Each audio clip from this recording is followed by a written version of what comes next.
صباح الخير لكل مشاهدين الام تي في. اول شيء بدي اتشكر كل اصدقائي وزملائي واكيد المتتبعين لفقره كتاب، لانهم يعني تمنياتهم جميله جدا، ان كان ثرو فيسبوك او تليفوناتهم او ميلاتهم. بحب اقول انه اجاني كثير تمنيات من كل انحاء العالم، كتاب طلعوا معي من برا، انا بتشكرهم من كل قلبي فردا فرد. وكمان بتشكر زويا لانه كانت عملت لي سربريز للجاتو، ولكن هن ما انتبهوا انه فقره كتاب اليوم السبت ما بتكون دغري من بعد التيستينج. انا بتشكرهم، واللي من الخميس بيعيدوني وباكل جاتو، ولبكره الاعياد. بتعرفوا بالحياه اجمل شيء واحد على عيده انه بيعرف انه يتقبل انه واحد بيكبر ويعرف يستفيد من كل لحظه، ونعرف انه كل سنه بنعيشها بتعلمنا كثير، ولازم نعرف نستخرج منها الافضل لمستقبل كمان افضل. والقناعه هي كنز لا يفنى. واليوم رح نحكي عن كتاب فريد من نوعه، لانه بنعرف قد ايه في لبنانيه زهقوا من لبنان، يمكن بحبوا وطنهم، ولكن لسوء الحظ الصعاب الاقتصادية والأمنية والسياسية اللي عم نعيشها بلبنان أيام بتخلينا نقول خلص بدنا نفل بدنا نهاجر. ولكن الناس او خاصه الكتاب اللي بيجوا على لبنان تيزوروه ما يعودوا يقدروا يتركوه، ويكتبوا عنه بطريقه جميله جدا. هن صاروا كتار اكثر من اللبنانيه اللي عم يحكوا عن لبنان. واليوم بحب استضيف بفقره كتاب الكاتب الانجليزي وارن سينغ بارتلت. Hello. You are most welcome. Thank you very much. Kitab on MTV. Thank you. Your book, Bet You Didn't Know This About Beirut, Yes, is a very nice book. that's very kind of you. Thank you very much. It's truly a nice book, because as a Lebanese, I was reading it, and I thought I was rediscovering my country, even historical issues that I didn't know. You wrote it in a very simply and funny way, Yes. but you conveyed a big message that Lebanon is a really beautiful and very important Yes.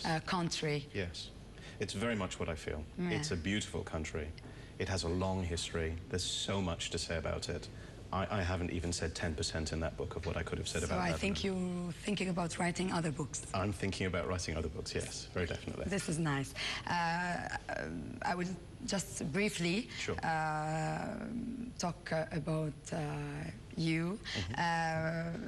أكيد وارن سينغ بارتلت من مواليد باكستان سنة 1968. هو إنجليزي الأصل، عاش ما بين الهند وتايوان والبرازيل، وإجا على لبنان سنة 1998 ليتعرف على الثري بيز، يعني بيروت بعلبك وبيبلس، وبتصور صار في قصة حب بينه وبين لبنان. كتب عدد كثير من المقالات والكتب، منها عن الهندسة، منها عن الرسم، عن السفر، عن الحروب والمشاكل الاجتماعية. هو مراسل لولبيبر، مجلة وولبيبر ماجازين بالشرق الأوسط، وبيساهم بمجلات أخرى مثل أمريكان تانك، أمريكان إكسبرس، Departures Magazine, London Financial Times, and New York Times. I would start about your love story with Lebanon. Yes. You came first in 1998. Yes, that's right. Then it was just to discover Beirut, Byblos, and Baalbek. That's correct. And then you've been here for 13 years now. Yes. Tell me about, what did you, because you were globetrotters. Yes. So why did you decide to stay in Lebanon? Why? That's a very long answer. But to make it short, the moment I saw Beirut, I fell in love with the city, visually with the city. Many people think it's an ugly place. I don't. I think it's incredibly beautiful, with the sea, with the mountains, the setting. And when I arrived, everything went right. I met friends, I found a job. Everything just worked for me. It opened in front of me as though to say, please come and stay in Lebanon. So I stayed in Lebanon, and I've been here since. سألته انه شو اللي خليه يبقى بلبنان صار له 13 سنه وهو معروف انه بيتنقل كثير. قال لانه وقت اجى على لبنان لقى انه بيروت مدينه حلوه كثير، لو في ناس بيلاقوها يمكن مش حلوه من بعد خاصه الحرب، حبها كثير وكل شيء انفتح له بلبنان، تعرف على ناس صاروا اصدقاء، انفتح له مجالات شغل، يعني حس كانه لبنان عم بيستقبله وعم بيعطيه فرص كثير مهمه، من هيك قرر يبقى بلبنان. Your book about Beirut is divided into 9 chapters. Yes. And each chapter speaks about a specific issue in Beirut. Yes. You started with the environment. Yes. You speak about the Lebanese orchids, about skiing and swimming, and the same maybe in April and March we can do both. And you speak a lot about historical also events. Yes. What did you find interesting about the environment in Lebanon? Because usually we are not people who are aware of this, and we are more spoiling our environment. What do you think about it? Well, I mean, I think Lebanon does have, like many other countries, it has problems with its environment. Those problems are very complicated. But I think the base of Lebanon is that you have an extremely beautiful country. I was in Tanourin last weekend in the Cedar Reserve.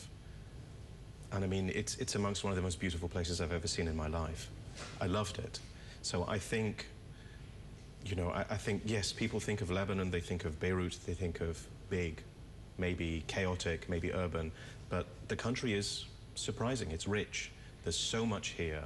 There are many things many people don't know about. It's a small country, but it's very rich. Yes, it's very rich. Diversified. I mean, I never knew there were orchids in Lebanon, for example. There are many. And I had a writer who just wrote a book about Lebanese orchids.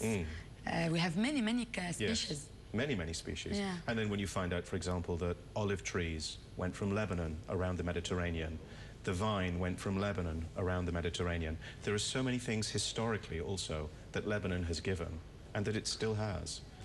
And I think this is very important and very valuable, and people should know about it more. Yeah, of course, thank you. بيقول الكاتب أكيد سألته إنه شو بيلاقي عن البيئة، لأنه ببلش كتابه مقسم كتابه ل9 فصول، وأول شيء ببلش بالبيئة، وسألته شو بحب البيئة أو شو كمان، لأنه نحن بنواجه مشاكل البيئة. بيقول إنه لبنان بلد كتير جميل نسبة، مثل غيره من البلدان، ولكن جميل جدا وعنده طبيعة حلوة كتير. ما كان يعرف حتى إنه في أوركيدي بلبنان، وسبق وحكيت أنا عن كتاب بيحكي عن أكثر من 17 نوع من الأوركيدي بلبنان.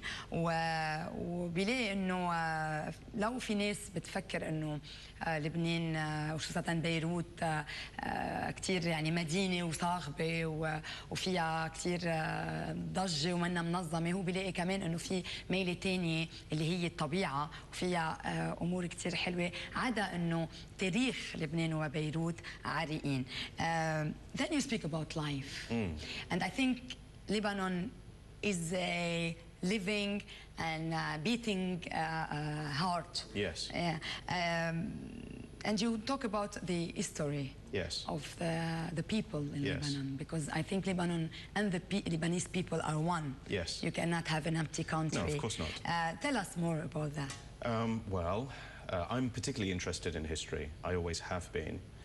And although I didn't know very much about Lebanon before I came here 13 years ago, what I've learned is how close the ties are between Lebanon and Europe, between Lebanon and the rest of the world, how much Lebanon has given to Europe, how much Lebanon has given to the Middle East, and how incredibly rich the history has been here. I mean, you have all of these communities, you have all of these empires that have come through, and they've all left something behind that is still visible today in many ways. If that's a ruin, if that's a type of food, if that's a way that people behave with one another.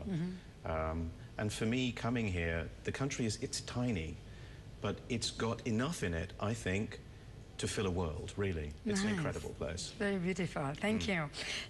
سألته إنه بيرجع بيحكي بالفصل الثاني عن الحياة، حياة اللبنانيين، وهو أكيد بيعتبر الشعب اللبناني ولبنان يعني متحدين ببعضهم، وعم بيقول إنه يعني اليوم نحن لأنه قطع كثير يعني شعوب بلبنان وتركت وراها آثار، وفينا نلاقي أكيد الأماكن الأثرية، مثل ما فينا نلاقي هالأمور كمان بالناس وبتصرفهم حتى بأكلهم. وهو بيلاقي إنه لو لبنان بلد صغير ممكن ب يعني تاريخه العريق والغنى اللي عنده إياه ممكن يعبي عالم كامل. Very beautiful. Thank you. Then you, in a very simple and funny way, because I think if it was a serious book, nobody wanted to read. Yes. It would be just an historical book full of information. Yes.